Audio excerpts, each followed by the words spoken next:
সাভার উপজেলার বনগাঁও ইউনিয়ন পরিষদের প্রশাসনিক ক্ষমতাপ্রাপ্ত কর্মকর্তা সেলিম রেজার বিরুদ্ধে বিভিন্ন অনিয়ম ও দুর্নীতির অভিযোগ উঠেছে।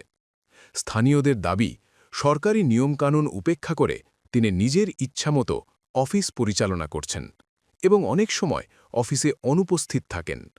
স্টাফ রিপোর্টার মোহাম্মদ ইমরান মোল্লা জানান, এলাকাবাসীর অভিযোগ অনুযায়ী অনেক সময় ইউনিয়ন পরিষদের অফিস কক্ষ বন্ধ রেখে গোপন বৈঠক অনুষ্ঠিত হয়। এসব বৈঠকে অবৈধভাবে বিপুল অঙ্কের টাকার লেনদেন ও হিসাব নিকাশ হয় বলেও অভিযোগ রয়েছে। স্থানীয়দের মধ্যে আরও প্রশ্ন উঠেছে, অল্প সময়ের মধ্যে কিভাবে তিনি বিপুল পরিমাণ অর্থ ও সম্পদের মালিক হয়েছেন। বিষয়টি নিয়ে এলাকায় ব্যাপক আলোচনা সমালোচনা চলছে।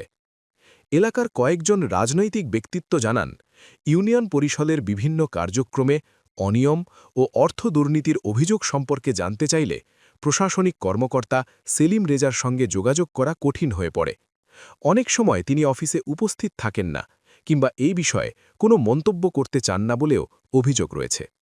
এদিকে স্থানীয় বাসিন্দারা বলছেন, ইউনিয়ন পরিষদের বিভিন্ন সেবা নিতে গিয়ে সাধারণ মানুষকে নানা ধরনের ভোগান্তির শিকার হতে হচ্ছে। কেউ কেউ অভিযোগ করেছেন, নির্ধারিত নিয়মের বাইরে অতিরিক্ত অর্থ দাবি করা হয়। এই পরিস্থিতিতে বনগাঁও ইউনিয়নের বাসিন্দারা সংশ্লিষ্ট প্রশাসনের দৃষ্টি আকর্ষণ করেছেন।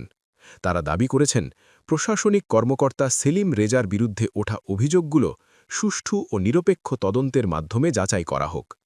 অভিযোগ প্রমাণিত হলে তার বিরুদ্ধে আইনগত ব্যবস্থা গ্রহণ এবং দৃষ্টান্তমূলক শাস্তির দাবিও জানিয়েছেন স্থানীয়রা।